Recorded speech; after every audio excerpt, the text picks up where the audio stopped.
Welcome, everyone, to Well That's Horrific, a podcast about anything and everything horror. My name is Mr. S, And I'm Tom Cruise. and thank you for joining us again for another week, whether it is on the podcast that you're listening us to or if it's on YouTube. We appreciate it. Thank you very much.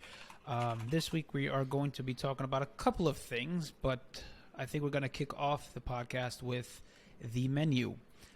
When we did that Violent Night review, we did mention a lot of movies that we had to catch up on, and this was actually one of them. So we got to that and finally were able to watch it and process it. It's out on HBO Max, released November 18th of 2022. Just some information out there. It was when it was released domestically, it made $9 million, which is not bad for a movie release weekend, I would say, at the time. And also was, I think, Black Panther was ahead of it, so that was a little tough. It was at the same time Black Panther was out, yeah, so that's a little bit difficult, but worldwide altogether it's made 75 million, if I'm not mistaken. But what's the funny thing?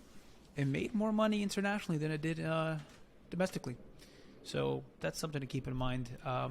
But we finally got to see it. This movie does star Anya Taylor-Joy, which I like her. I like her a lot, actually. Imagine she was in Scream. Just saying. Just imagine she was in Scream instead of Jenna Ortega. Just something to point out. Instead of what? And Jenna Ortega. I'm just saying something to point out. Oh, her and or instead of? I mean, and would be great, but I think that's too much to ask for. I thought you said her instead of Jenna Ortega. I was about to say. I mean, up for debate. But I'll take her over the other chick. Starring her and Melissa Ralph Fiennes. Yeah, I always have a hard time saying his name. Yes, Lord Voldemort. Yes. So yes, we're gonna go ahead and review it and kick it off. Tommy, you know how this goes. What do you think? No spoilers. I mean, I don't know if no spoilers, because this has been released in November and that's been lifted. So if you haven't seen it, go watch it. Come back here. Yeah, let's kick off with the plot synopsis here. A young couple travel to a remote island to eat at an exclusive restaurant where the chef has prepared a lavish menu with some shocking surprises. So I think I have a bit of a fun story with this one. I went into this movie without knowing it was actually a horror movie, believe it or not. You didn't see the trailer to this? So I did, but actually, I might have confused the trailer, because I think this is what happened. There was another movie about some sort of dinner, maybe on a boat or something, and I confused this movie with that movie. I had seen this trailer, and they did a very good job, at least from, I guess, trailer number 1, of not revealing too much. So there was still a bit of uncertainty as to what the movie was about. This was actually my girlfriend that was like, hey, I want to watch The Menu. And I was like, nice.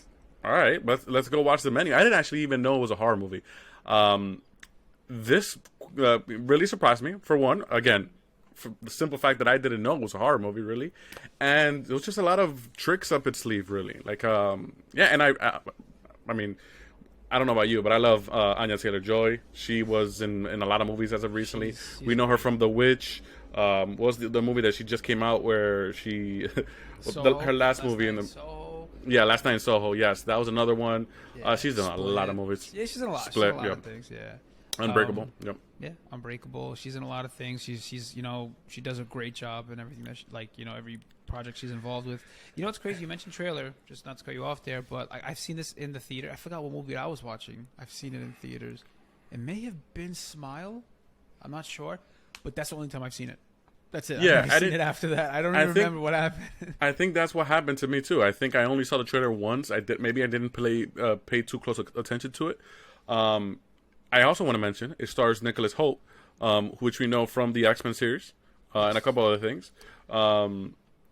His character is quite a character in this. I hate him. I'm telling you right now. I hate his character. We'll get into that. Yeah, we can get into that. But wow, such a cringy character. I've never cringed so hard. Such a kiss ass. Jesus. Yeah. I mean, also John Leguizamo. We just spoke about him in A Silent Night. Yep, yeah. We literally just spoke about him. Yeah. Who else is in this? There's a couple different characters that we've seen in a couple different things. I was actually pretty happy with the cast overall. I don't know how you feel. I think the cast was pretty good. They had a strong core. I'll say that. I think the people that didn't matter as much to me, like the people that worked in that company, I think they were all just irrelevant, and their acting wasn't really the best, especially to do with like the yellow, what you call it, button down.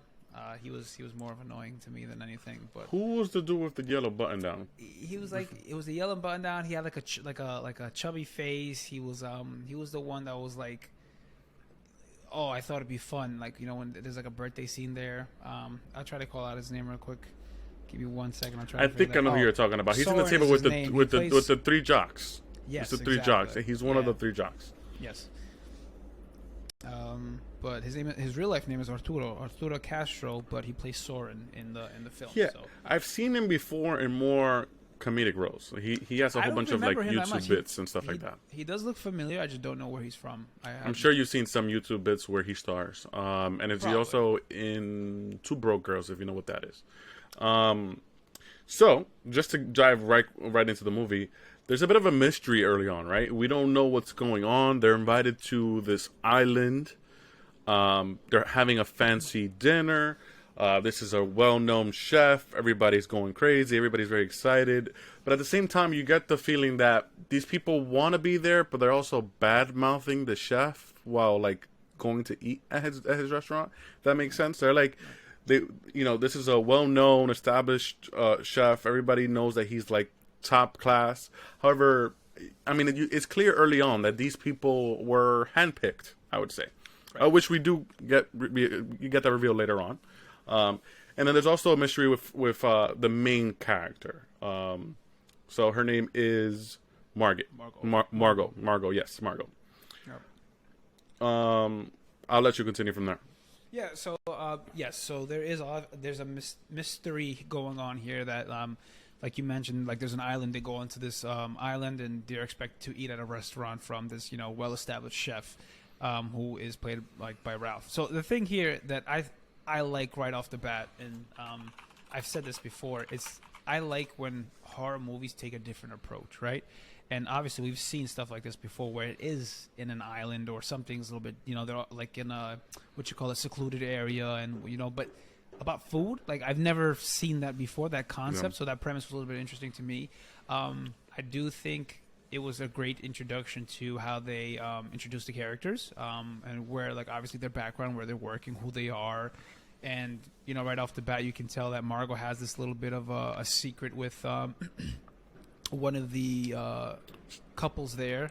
She recognizes somebody else, and he recognizes her as well. So there's something going on. But there's also even more of a mystery where, like, I think it's implied early on that she wasn't supposed to be going there, and that comes back later on. Correct. So when they do actually get into the island, there's there's a woman named Elsa who kind of is proctoring everything. She's kind of introducing everybody to the island, what they do here, how they live, what to expect, all that stuff. And as she's getting names from everybody, she kind of mispronounces Margot's name. Not mispronounces, but says the complete wrong name for Margot. Yes, exactly. And then, what's his name in the Tyler? Tyler's his name. Yep. He like corrects her. It's like, no, it's actually because. And that itself implies that he was obviously with somebody before Margot. And she's like, oh, it's okay. Margot was like, no, it's okay. It's fine. Don't worry about it. So there's something there, obviously, that they introduced early on to kind of foreshadow something, which is great. Yeah, I mean, it's going well. I'm definitely, like, hooked and interested in the beginning. And then she kind of does this demonstration of, where they live and where the chef lives and what to expect. And then they all the way up to, like, the restaurant. And, like, up until then, it's pretty much stagnant to a degree, and once they get to the restaurant, that's where the fun happens. That's where the big chef is, like, introduced, and that's where things take a turn for the worse. So yeah, I want to just touch up on something that you mentioned. You mentioned this has never really been done before, and I want to reiterate that I've never really seen anything like this. There's only one thing I can really compare it to, and it's a TV show, or maybe technically it's a book, it's a movie. It's Hannibal. Oh, Hannibal. Okay. What were you thinking? I was gonna say there's a book by Agatha Christie. It's called "And Then There Were None." It's actually really cool. It's like 10 people are brought into an island, one by one they start dying by this famous, person. So it's kind of the same, but just different in the sense of, like, the food concept, like the whole menu. Yeah. And yeah. But that's where I say Hannibal really has the similarities. So the Hannibal TV shows, you get into interesting aspects where, like, there's a particular scene where he's, like, serving up a man his own leg, but he'll make your own leg look nice on a plate. Like That's his wild. it's Hannibal's a bit of a character. He's always been that way, even in the books, even in the movie. But in the show, I forgot his name. The actor who plays him, come on, he's from Doctor Strange. What's his name? Mads Mikkelsen. Yes, Mads Mikkelsen just does such a great job. And I think here, like there's something about like being a good chef and playing a creepy chef, like these two actors have been able to do, where like I don't know, it sells you. I mean, this plays more into the chef and critic dynamic, which is where it gets very interesting. Just continuing on the story, they start serving different courses. Right, we get there's like several dishes in this movie. Some of them are very interesting. There's one that doesn't even have food, just condiments. Yeah. That one was the funny one. And then there's a big dramatic one towards, I would say, the middle of this movie, really. Right. Or towards the beginning of the third act. And then there's my favorite, Tyler's bullshit. Yes. So one thing I do appreciate that I saw here is the fact that they introduce the menus to the audience, right? Like it makes you Yes. feel like you're actually in Like a they're serving you, restaurant, right? yeah. Yeah, they're serving you, exactly. They're serving you the There's dish, like a title screen for each menu where they're like Exactly. showing you what the dish is, and they're Right. describing the ingredients of it. So it's like it's almost like that breaking of the fourth wall between every dish. Right, and they do it in such a way that kind of supports the whole, message that they're trying to send it, because they mention a couple of times they're like it's part of the menu. It's part of the menu, So it kind of plays Everything into has that. been carefully selected here. Yes, exactly, and we get the whole team behind the chef, the introduction to them, and how much devotion they have to this chef and to the menu itself, and it's kind of a little too much for the regular person. Yeah, but that actually plays to real life dynamics when it comes to like the chef and his what do you call them? I don't even know what they're called. Like the people who the other chefs. I don't know. Yeah, the whole the kitchen. chef, yeah, the kitchen. I'll say the kitchen. They have People some do chefs. worship the chef. That is a real thing. Have you seen I these know chef shows that. where people I like know. go crazy? The chef yells in their face. They cry. Like this is a real thing. Like this is a real thing. Very much a Yeah. real thing. I mean, I know that, but like to this. This is a degree, different. Yeah, this is a different I extreme. don't. I don't think and I think that's the whole time here. I'm trying to guess what's going on, right? Because people came here. The guy Tyler even mentioned in the beginning. He was like, "Yo, people are like 1250 ahead, right? 12 people," and it's like, okay, so this has been done before. So I'm just thinking to myself, there's no way that previous visitors, had to, encounter the same scenario, because I don't think they did, because obviously he's a well-established chef, right? So what makes it so different? And that's what I was trying to decipher, like what's going on here, what's happening, and I couldn't really get it. But little by little, with each course, I was able to understand, like, yo, these people are sick, like in the head sick, in terms of the whole culinary aspect of everything. I'm just like, what is going on? And I think Margot, her character, kind of realizes it too. That's why she's not even like touching anything, and she's starting to see Tyler, how he's behaving, and he's annoying. No, Tyler is the biggest. My goodness. He, I just want to recall his name real quick. Nicholas Hoult. He does such a good job playing this character. It's almost cringeworthy to watch. Like it's hard to watch how much of a kiss ass he is, and he really like does whatever they tell him to do, and will do anything to eat from the chef, learn from the chef. Pretty much anything that the chef, Chef Slowick, requests in this particular instance. And that's where I mentioned, like, there's a specific dish called Tyler's bullshit, where the chef literally calls him out on like, oh, you know how to make food. You're a chef. You know how to cook. It's like the next dish is whatever you make, and they literally have him make a dish that's literally made out of like random stuff. I actually pulled it up here just to kind of run through it. So, let's see. Damn it! It doesn't have the actual ingredients. Yeah, what? For his dish, Yes. if I remember correctly, his dish was lamb, shallots, lamb shallots. Give me a second. I'm gonna pull it up. I thought I had it pulled up, but it didn't have the actual And- ingredients. Tyler's bullshit. I think that's what it was, if I'm not mistaken. But fact, because I know that he's nervous. Undercooked lamb. Undercooked lamb. Yeah. Inedible shallot leek butter sauce. Utter lack of cohesion. Yeah. That's So what it says. That's comedy. That's comedy. I like that they did that. I really do. Because it makes it feel like the chef is actually the one presenting this to you, right? Yes, 100%. Because who else would describe the dish like that? Yeah. And one thing to point out here is the fact that, you know, Tyler's character is a kiss ass to the chef, but along that, you know, once Margot realizes that, she also understands that he is an asshole to her. Like, he completely disrespects her, tells her to shut up, like, you're embarrassing me.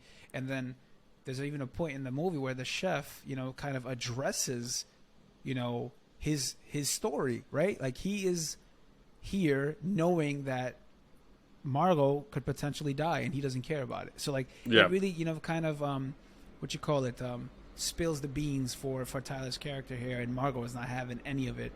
And which is interesting enough, because Margot wasn't supposed to even be here, which throws off the chef, because he planned everything so, you know, articulately, and like, it's like he's a little thrown off, like, who are you? You weren't supposed to be here. And this kind of ties back to Elsa saying the wrong name, right, when introducing the people.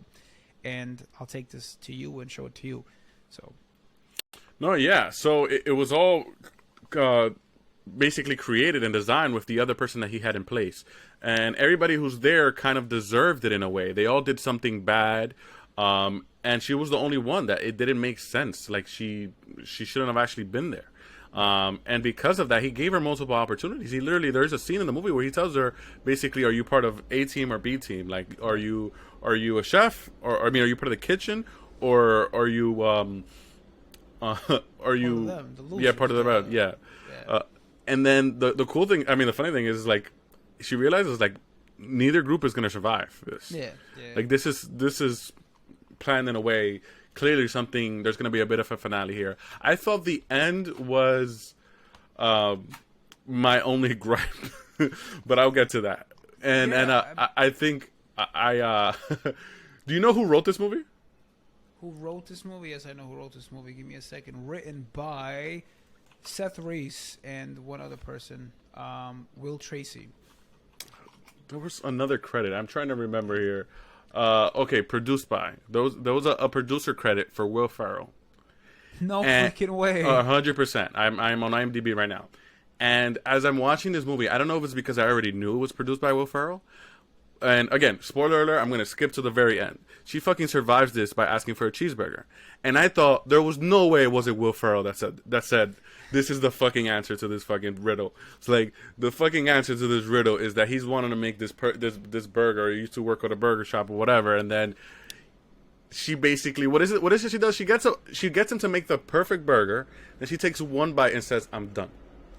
Which is important to bring back a moment in the movie where the chef is kind of upset with Margot as to why she's not eating her food. So I think she kind of uses that against him. You know, she stands up, you know, claps the way the chef does to bring everybody's attention to her, and says, you know, I'm starving. Like, you know, you've had all this food prepped up for us, and like, I'm still starving. And he obviously, I think that's a great scene, only to kind of, you know, really understand the chef's mental, you know, state, right? He really thinks that this is all he can breathe, right? It's just like the chef nonsense, right? And he's like, he wants to kill everybody. He wants to kill her too. Like, he even says, like, we're all gonna die. But the fact that she says that, I want a cheeseburger, he can't help but, you know, recall his moment. I think when she went into the room, she saw a picture of him that said, like, kiss the cook, and she's like holding up a burger or something. Yeah. He gets into character again, right? Like, he doesn't care about the plan anymore. He wants the customer to be satisfied. There's right? something about him that needs to fulfill that urge, Right. and she basically says exactly what she has to say to get him to do it. Yeah, and it's great, and she's smart. Obviously, she thought it through. When she gets the burger, she takes a bite, says, now that's a cheeseburger. And then at the end, she's like, you know, unfortunately, like, this is too much for me. Can I please take it to go? And, like, in the chef's mind, he has to give her a box to go, and then she ends up going. Which, I get it if I'm analyzing it like this, but I think for some people, I don't think they would understand it, and I don't I don't disagree with him on that, because it's kind of hard to understand that part. If like like how is it that she's just walking away after everything, after all these courses, after all these so-called? I really thought she was gonna do something. I didn't think she was gonna let everybody die, but I really appreciate that she did. I think it was the most like authentic, realistic approach to it. Obviously, she could have tried to do something else there and helped people, but at the same time, these were all terrible people. And they established that early on, not only with the way that they're acting, but the things that they've done. One of the jocks, right? What were they? They literally one of the dishes literally has a print of everything that they've done, and it was like they stole money or they embezzled money or something. And he called them red-handed, and then the couple. Basically had it had a picture that connected. Funny enough, it connected Margot to them because it had a picture of the guy with her who at the time, what was it, an affair? Really, or no? She just went to see him. She was a prostitute. She was a prostitute from what we gather. She was a prostitute, and he paid her for some services, and they this is all revealed with a scene between Margot and the chef, and like I don't know how to explain this. This movie was so different, but weird, different, and like I liked the weirdness. Like I liked the fact that the chef I liked that it was so unique. Like it's just so different. Like I'm a sucker for that. Like I've said, like I like it when it's different. I love it when horror takes a different approach, right? Because it's sometimes it becomes unpredictable, even though this movie was kind of predictable in some areas. But I also like the whole the acting was very like it was very well done, and like he's like crying in the office, and I'm just like, what are you crying about? Because he holds himself so together, but there are moments where you feel like he can't break, but he does break. Like he reveals certain things with the Q&A and whatnot, and just like I don't know what's happening. And then there's that course where the guys had a 45-second head start. I was certain that once they were caught, they were going to be dead. Oh yeah, that was just more so for fun. Yeah, that was just playing with them. Literally let them go just to kill them. But that was interesting. That was very interesting. And also, this movie had a lot of, comedy in it, and I think it worked well. I think it was in the right. I think it was a perfect blend of comedy when it comes to that. It wasn't anything that was super out of place. I just kept on thinking like, wow, it's just the irony or the simplicity of just this entire thing was solved by a cheeseburger. I was like, there's no way Will Ferrell wasn't laughing. I don't think. I like to think that if there was any credit given to Will Ferrell, I know he said it says like produced by. I think that little bit was had to have been him. Like, of course. He even honestly, even like the guard coming to help save them, I think that was pretty funny too with the whole candle. And that was pretty good. That was pretty good. They got me there. They got me because I thought it was like, oh, this is gonna be a turning point. Like this is gonna shit. Like this is where things are gonna go south. Yeah. And I think it almost plays a trope on like that sort of movie where like it has to have some sort of happy ending, sort of third act where there's a resolution. This is almost like no, there's no resolution. The resolution is literally she does whatever she has to do to convince the chef to let her escape, and she doesn't come back for anybody else. I think she survives. Yeah, and that's what I think surprised me a lot because I this whole time I'm trying to think like how are they going to get out of this? Like what's going to happen here? And we didn't get any of it. They all died. They all died at the end. And I think me, I like when something's like not predictable. And I think like you mentioned before, you hit on it with authentic. Like I'm like, okay, that's amazing. Like she legit sat in the boat, ate cheeseburger, and watched everybody die. I mean that's as real as it gets.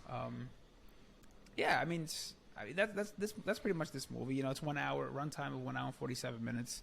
If I had to rate it, can we get to ratings? Is that cool? Yeah, go ahead. You go first. I mean, if I had to rate it, I think it was fun. I think it was fun to watch. I think the acting was great. I think those two alone held it together, and Well, three alone really, because I think we got to give him his credit. He did. The chef. That's true. We got to give him his credit because he did annoy the shit out of me. And in terms of his character, he was good at being, the bad guy, right? Mm-hmm.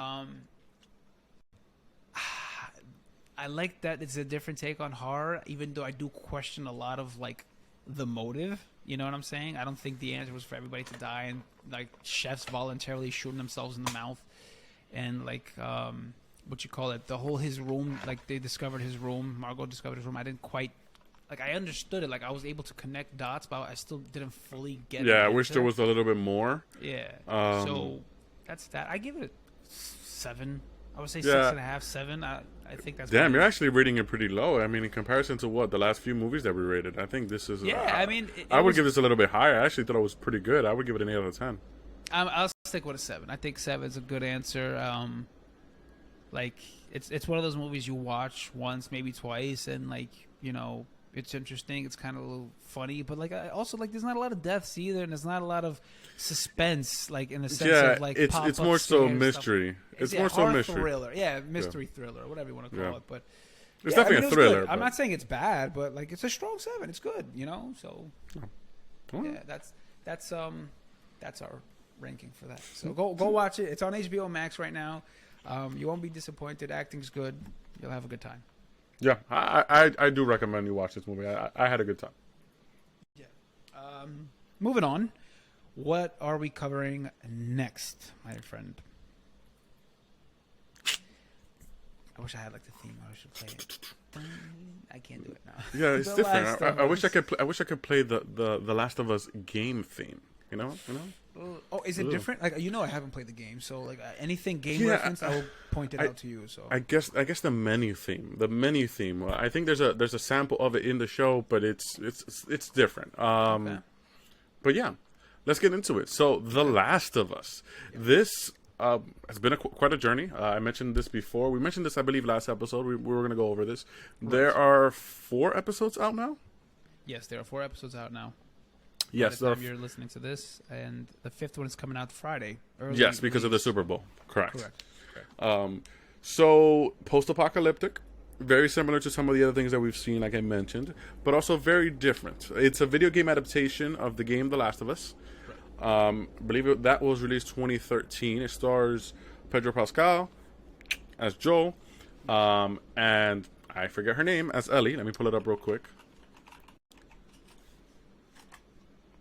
Bella Ramsey. Yes, Bella Ramsey. Yes, we've seen her before in Game of Thrones. And I think, we could, like you mentioned, we could go about this 2 different ways. We can go as the person who's actually played the video game, and somebody who's just, fresh eyes, just based on the content itself. I'll speak for somebody who's played the video game. It's pretty faithful in terms of an adaptation, and like, almost scene for scene, the introduction, episode 1 was just so good in terms of introducing the world, introducing Joel, the way it follows his daughter and everything, that all the events that happened, before the apocalypse or before the pandemic, I would say, the outbreak, and then I think the casting, like I mentioned before, great casting. Episode 1 is like a perfect setup to the world of The Last of Us. But I'll let you start there, I guess. What did you think of the first episode? So the first episode I thought was a great introduction. I touched on this a little bit before. I thought it was great. I haven't played the game, so I think I have sort of an edge. I mean, I think anyone can have an edge if you play the game or not, but for me, I like going in blind, so I think that helps me out a lot. Introduction was great. Like I said, there's a lot of familiarity with, I've compared it to The Walking Dead because that's the only thing I strongly have supported throughout those years, and it's great. Like, I think the characters are great. I like Joel's character a lot because he's like a main. He's a protagonist, but also he's like he has a soft side to him. Like there's obviously like he's been through stuff and like he's trying to figure out. I'd also argue there's a dark side to him. Like especially once we go down to this latest episode. Once we get there, but don't let me stop you. I mean, you want to segue into episode 2. No, I think episode 2 was great. I think the surprise, I guess spoiler alert if anyone hasn't seen it, like with the surprise with Tess, like I thought that was pretty, sad to us. My wife and I were watching it together, and I also think it's also a great way that Tess kind of explained to Ellie how the hive works, right? How the infected work, and the life outside of where they were staying. And I think that's important for us to understand too, moving forward, because I'm sure there's going to be different type of encounters like that, and just we wonder what's how Ellie is, the way she is, and what's her story, and I think we'll probably get more information about that later on. Hopefully, I don't know. I like it. I feel like the show does a good job of its tempo and bringing you in. And attached to everything that they do, even like their decision makings, is like, would I do that? Yes, I think I would. A lot of things that they do, I'm like, I have to. Like, there's no. Yeah, so I think a lot of that is from the game, but I also do want to bring back something that you mentioned. You mentioned The Last of Us, and I do see a clear influence of The Last of Us here, whether that is like jumping back and forth from some of these characters, some of the flashbacks. You mean Walking Dead? Sorry, what did I say? You said The Last of Us. Yes, I'm sorry. I meant The Walking Dead. Walking Dead. Yes, I meant The Walking Dead. Sorry, guys. So yes, the jumping back and forth from the characters, and just like you mentioned, like some of the decisions. That's something that I guess you experience it in the game, but it's completely different. Whereas I have experienced that as somebody. I mean, I've seen like the first 10 seasons of The Walking Dead, so I see the same things. Like you can see the character like actively making decisions where like, should I do this? Should I do that? And I think they do a good job of that, especially in the latest episode. But I did want to go back to episode 2, Tess, played by Annie Wershing. I do want to say sad news here. She did actually pass away in real life. No. She died of cancer actually. I did not know that. Yeah, Rest in peace. I did not this know was that. this was about a week ago now. So Shout out. Oh no way. That's yeah, what? end of January. Yeah, she passed away. Wow. Shout out to her. She did a great job too. Like, I don't know her from much, but just that alone is wow. That's tough. That's tough. No, for sure. She did a good job. Tess is a big character here, and I mean, not to mention the fact that like the like you mentioned, like, she's like an introduction to kind of the rest of the world and how the infected work, and you basically learn a lot about the environment in episode 2, which again is all going to come to play later on. So it's one of those things where you really have to pay attention. I went back and watched episode 2 just like out of curiosity, and I even myself ran into things that I didn't recall hearing the first time around. I was like, okay, that's actually very important. That's going to come into play here. So I thought that was a good job. And then there's episode 3, which I do want to say kind of broke the internet when that episode came out. Everybody was talking about episode 3. Everybody was talking about episode 3. That's crazy because that's something I actually wanted to talk to you about and ask you about. Now, episode 3, I think, left a lot of people, stunned, right? I thought episode 3 may be by far one of the best episodes so far. I may be wrong here. I mean, this is just my personal opinion. I think it's great to see a little bit of both, right? Life before and after. I know we got that a little bit in the first episode, but not with the main characters, right? And we see this guy, Bill, right? He's a survivalist, correct? Survivalist is an understatement. I mean, he's hardcore. Like it's like he knew this was going to happen, right? Like there are people like this who actually exist, by the way. And honestly, this is why I'm saying sometimes like people like us who are into horror, like and stuff. Like if this happens one day, I'm strapped, G. Like I'm ready to go. This is got me. my underground bunker. But Let's fucking go, man. Like, he's completely prepped. He understood the assignment and like he got it done. And like obviously like he was trying to go on with his life, solo, but he falls for this guy, Frank, and they have a beautiful life together. And I think that's one thing that the episode did really well, was kind of establish the timeline for them and how they evolved from here to there and whatnot in their relationship. And here's something I want to ask you, because you've played the game and I haven't played the game. This is a very important question. 27,000, if I'm not mistaken, 27,000 people went on IMDb and rated this a 1 star. This episode a 1 star. I think a lot of people are upset that apparently this didn't follow the game. And I don't know about the game. Yeah, it's a mixture of two things. If I'm being blatantly, obvious here, there's, certain people don't want to see certain things. They're uncomfortable with what they're watching. They go on IMDb. Like the gay aspect. Let's exactly. We're transparent here. I think a lot of people don't like that. And there was, because of that, there are a lot of people who, went to IMDb to kind of let out their rage. In terms of, accuracy of the game, no, this is not exactly how it happens in the game. Whether or not the character was gay, it's implied in the game. It doesn't exactly happen the same way. It's implied in the game. And at the same time, you have to understand, this is the creator of the game or the writer of the game that's writing the show. Right. He decides what's canon, what's not. Like, he can do whatever he wants. It's not like somebody else is adapting his show. He's making these decisions. So, like, there's no such thing as being faithful to the game. As much as I appreciate it, yes, there's certain things that are, like, scene for scene. But if the creator of the game wants to go back and say, I want to do something different with my game, it's his own work. Yeah, it's not somebody else doing it. You know, I agree with you wholeheartedly.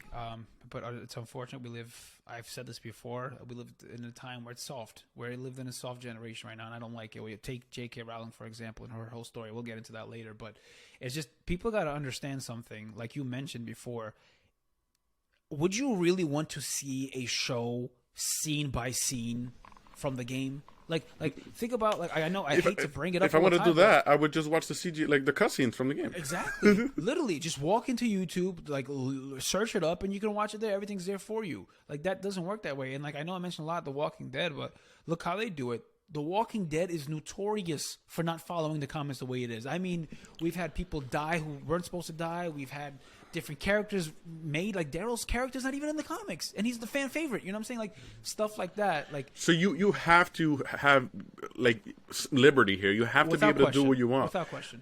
And it's not fun if you already know everything that's going to happen. And if they follow the source material to a T, which by the way, it's almost like insulting to critique something like this when it comes to like saying it doesn't follow the source material, because this is as like close.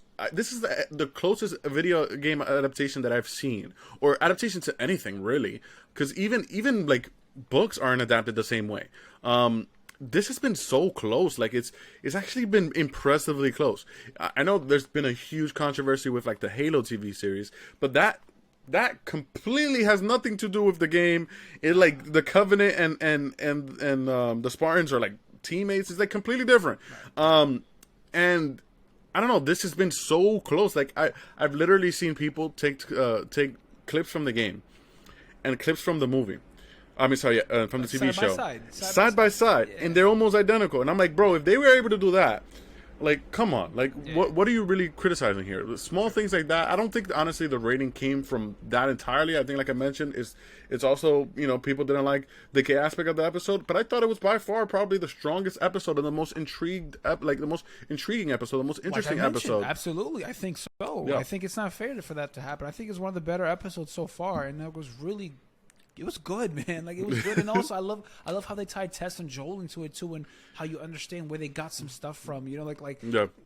excuse me, where they knew these people. Like, it's stuff like that kind of what, you know, attaches you to these characters, man. And, like, I thought that was really well done. And that's what set up the whole, I guess, journey for what you call it, Joel and Ellie moving forward. Like, the car, the food, and everything.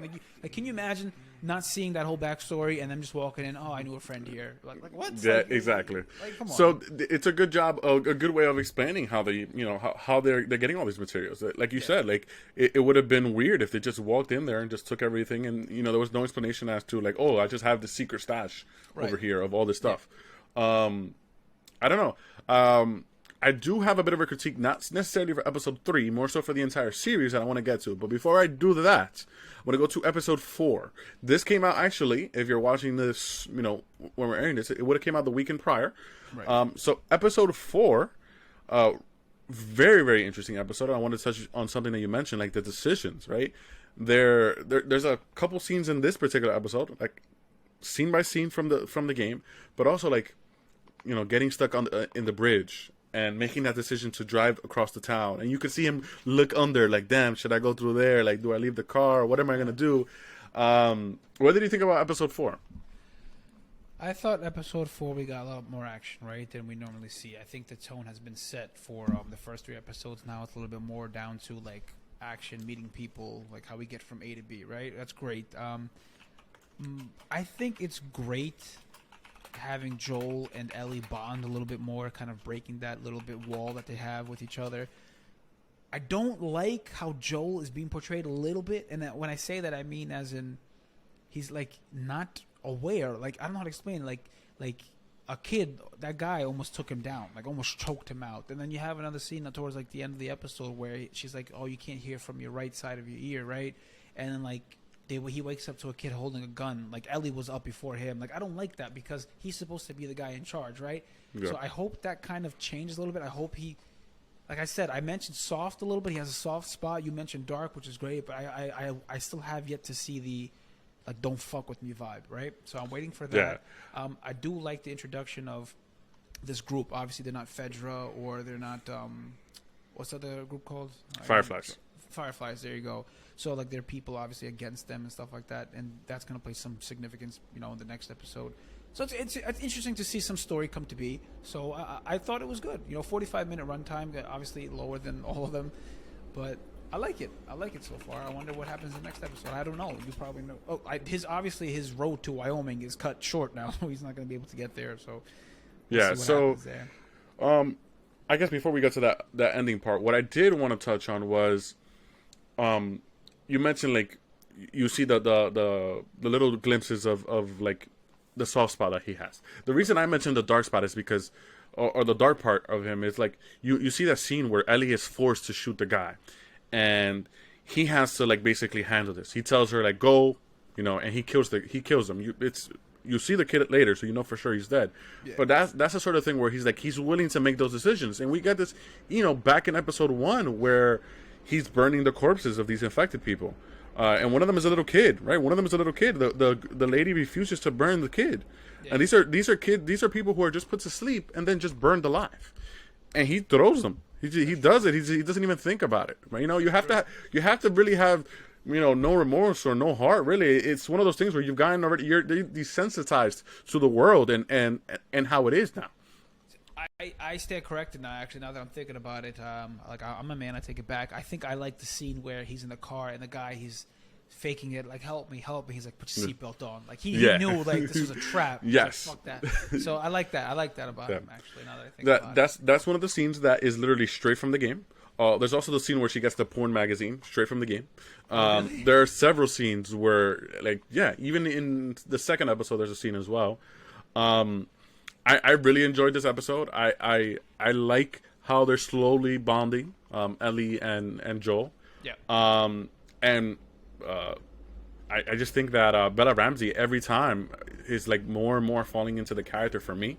As somebody who played the game, I know how big Ellie is and how she acts, and she's already sold me. Like she sold me early on. And the more I watch the show, the more I'm convinced.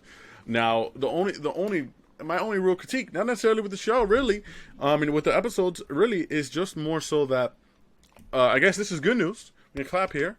The show has been renewed. There will be a season 2. That's awesome. Again, this is not my critique. My critique is that they went ahead and said that season 2 is going to be the second part of the game. There's going to be Last of Us Part 2. So you're saying, the first season is going to be the first game, the second season is going to be the second game? Yes.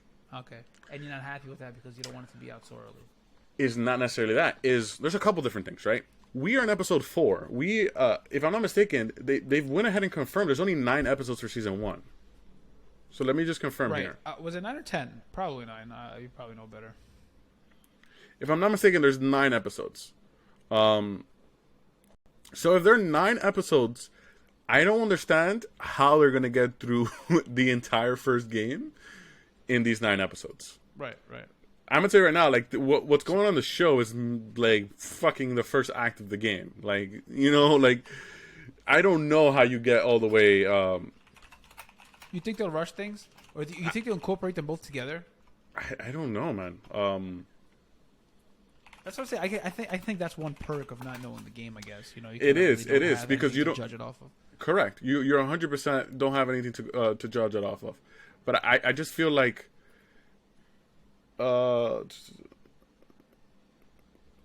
Okay, so The Last of Us has 9 episodes, but was written as 10. All right. So it's 9 episodes, but they are written as 10, and I don't know. I just feel like in order for this to play out properly, or maybe I'm comparing it to Walking Dead, where it feels like everything is like much slower. They spend multiple days in like one specific setting. I feel like the thing about this is that like I don't know how they're gonna get to the end of this game. I mean, I'm excited. Don't get me wrong. I am excited to see several things, specifically the ending of this game, several parts from the second game. I'm excited, but I just don't know how they cram everything. So, like, I think there was also a missed opportunity here where they could have stretched this out. They could have stretched out the first game to be 2 seasons. They could have stretched out the second game to be like 3 seasons, really. But if they're really doing 1 season of both, I feel like they're limiting themselves because they're shooting themselves in the foot there. I think what they should have done is let the season play out, and wherever they got to in the first season, they kind of then announced season 2, right? But obviously the whole season is wrapped up already. It's filmed. It's already done, you know. But I wouldn't have announced it as early as they did. After, what was that? They announced it after 2 episodes in. Yeah, something like that. Yeah. Yeah, so it's like I don't quite agree with that. But And to if go, it works, it works. Maybe season 2 is like 20 episodes. You never know. Like if true. And to go ahead and say that it's going to be the second game, it's pretty bold too. Like, because then you're telling me that this is now you this is can't going come to back from that. Yeah. Yeah. I don't know. Again, there's a lot, and I'll tell you this much: the second game is about double the length of the first game. So Really? yeah. Is it So as like, good? yes. Okay. People will argue. Some people like the first story more than the second. I think the second is fucking crazy. And I don't know. I mean, don't get me wrong. I am very excited to see how this all plays out in live action. However, I think it's a missed opportunity for them not to have stretched this out to be, 2 seasons maybe for season 1 and maybe 2 seasons for for the second game, or even possibly more. Because now, if you just do 1 season each, do you just end the show after that, or do you do your own thing now? I don't know. I also feel like you also leverage the game fans by not giving them the content, by keeping them on the edge. Because as somebody who's played the game, I want to see specific things. Right. So you could literally keep me on the hook forever, for 3 or 4 seasons if I want to see a specific scene. You know what I mean? Right. No, I totally agree with you. It's all about gathering your audience and making it suspenseful and trying to. You gotta understand it's a money grab thing. I think one thing I do appreciate is that I guess the writer for the game is the same for the show, so that is gonna kind of put things in control. But we'll see. Well, we can only see, right? But so far so good. I'm with it. I'm liking it. I can't wait for the next episode to come out. Yeah, like you mentioned, it will be out early this week because of the Super Bowl. It's not actually coming out on Saturday. It is coming out on Friday or Sunday. It's coming out Friday. Yes. So. Go Chiefs. Go Eagles. I'm gonna go for the Eagles this time around. How dare you? Let's do it, man. Let's do it.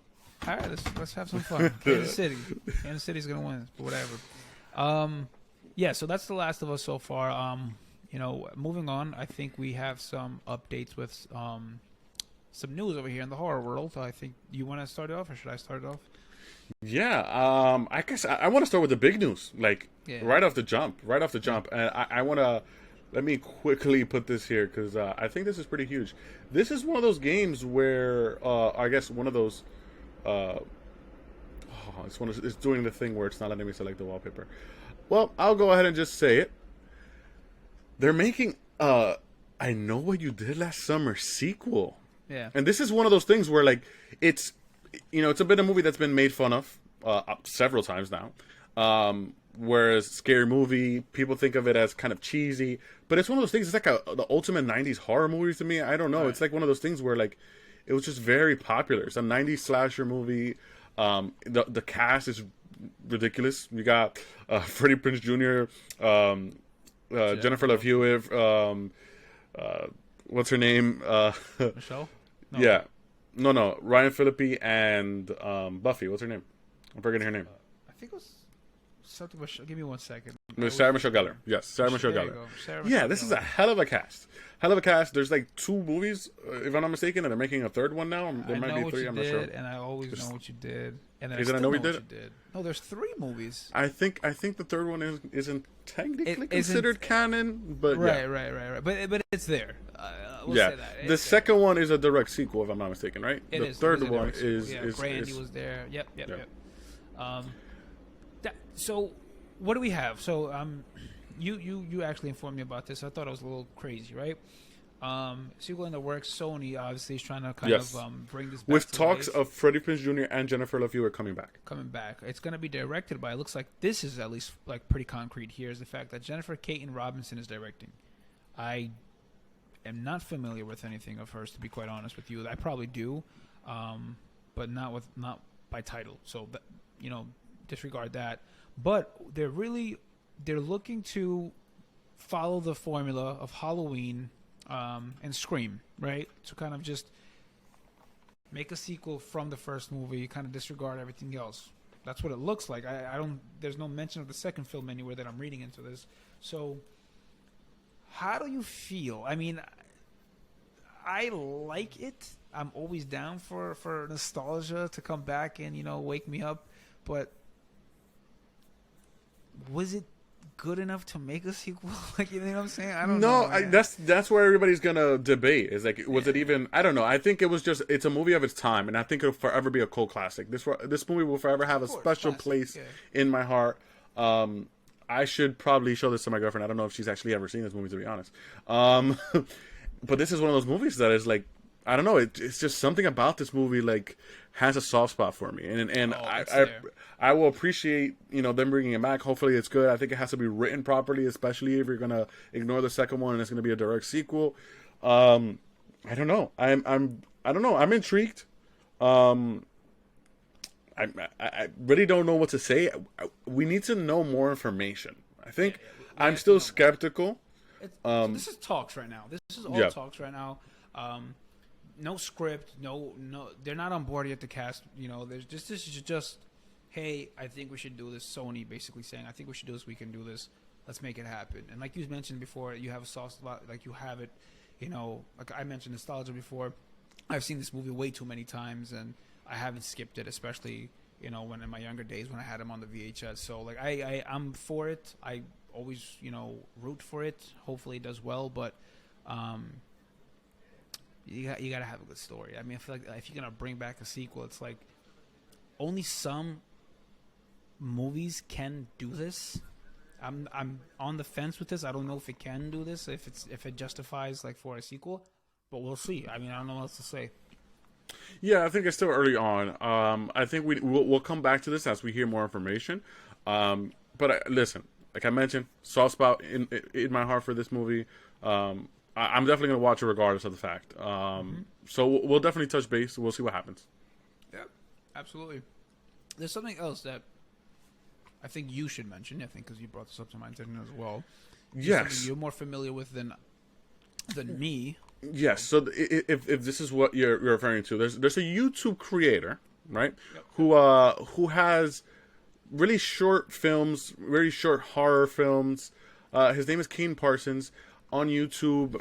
I mean, I think is it Kane Matrix or Kane Pixels? Kane Pixels, yes, Kane Pixels on YouTube. I actually do recommend, if you guys want to give it a shot, just take a look at his content. It's very reminiscent of like I don't know if you're familiar with like Siren Head and like found footage, things like that. Like VHS type shit though. Yes, exactly. It's very interesting. So I actually like this. I think this is pretty cool. He was actually picked up to, his shorts have gone viral, and they went ahead and reached out to him, and they want to make a feature film, and James Wan is on board. That is that's huge. I think like me, I like to do little horror films myself. Imagine, bro. Imagine you make a short film and they're like, "Yo, Mr. S, bro, I saw it. You got something there. You got something there." I'm gonna make a short horror film. They're gonna make it a movie, and you know what? They're gonna cast me in it. I'm gonna be okay. Now you put up. If you want, see, you can't do that much. You got to pick. You either the director, the writer. You can't do everything. You can't be. If the shoe fits, you feel me? But listen, listen. If all I'm asking is if that does happen, I just want to die. You know what I mean? Like, just put me in the mood to die. Can I be like the opening death scene, or not even? I don't want to. I just want to be found dead. How about that? You know what's crazy, bro? Just show me that. You know how close we are? Like, you know how close we are? There's no way that I would have you surviving in my script. There's like no way, bro. Let's fucking go! I gotta die. Like I want to be shown dead in the screen in the movie for sure. Oh my goodness. No, but honestly, man, I support this 100%. I am so down for that. There's so many creative people out there. I haven't really seen much of this YouTube page, but I think I saw a couple of videos have like 44 million views. Like, I'm like, that's insane. That's a million we're talking about. And if people are for it, and last I heard of Kane Pixels, he's like a young kid. He's 17 years old now, and I think I had heard him before. He's 17 years old, and they're picking up your shorts to make a horror movie. That's pretty huge. That is pretty huge. I like it. I just wanted to give him a shout out. this is awesome. Very excited to see what comes out of this. Yeah. Yeah. Awesome. No, I'm for it. I'm for it. Yeah, it's quick reminder. Knock at the Cabin is out, so that's a movie that you can catch out in theaters right now. Winnie the Pooh, February 15th is coming out. Don't forget that. That should be interesting. I'm going to watch it. I can't wait to talk about that. Also, wanted to mention there is a movie that has been announced with Finn Wolfhard from Stranger Things. It's called Hell of a Summer. There's no plot synopsis right now, but it looks like it's going to be a horror comedy. So I think that's something to look out for. Just pointing that out there. And before you sign us off, just wanted to mention to everybody, because I feel like I've done a poor job of kind of like bringing this out there, but every week Tommy and I record during Saturday or Sunday, depending on the day, obviously, because we have our life ahead of us. So we go live on Twitch. When we record, we are live on Twitch. It's just there. Our podcast will release on the beginning of the week, Monday, and then the YouTube video releases on Thursday, right? When we record, like right now how we're recording, we are live on Twitch. So if you want to just jump in and like ask a question or have a thought shared with like us, we are more than happy to kind of acknowledge that and share that. So just pointing that out there. I know it's Saturday, Sunday, people are out doing what they got to do, but just if you feel like you're not doing anything, you're bored, feel free to come in and hop in with us. It's on Twitch and on YouTube. Just letting you know. Yes. So, as you mentioned, follow us on all our social media platforms. We have Instagram, even Twitch at Well That's Horrific. Twitter at That's Horrific. TikTok is also Well That's Horrific. Yep. Yeah. Because if you don't... Well, that's horrific. Peace.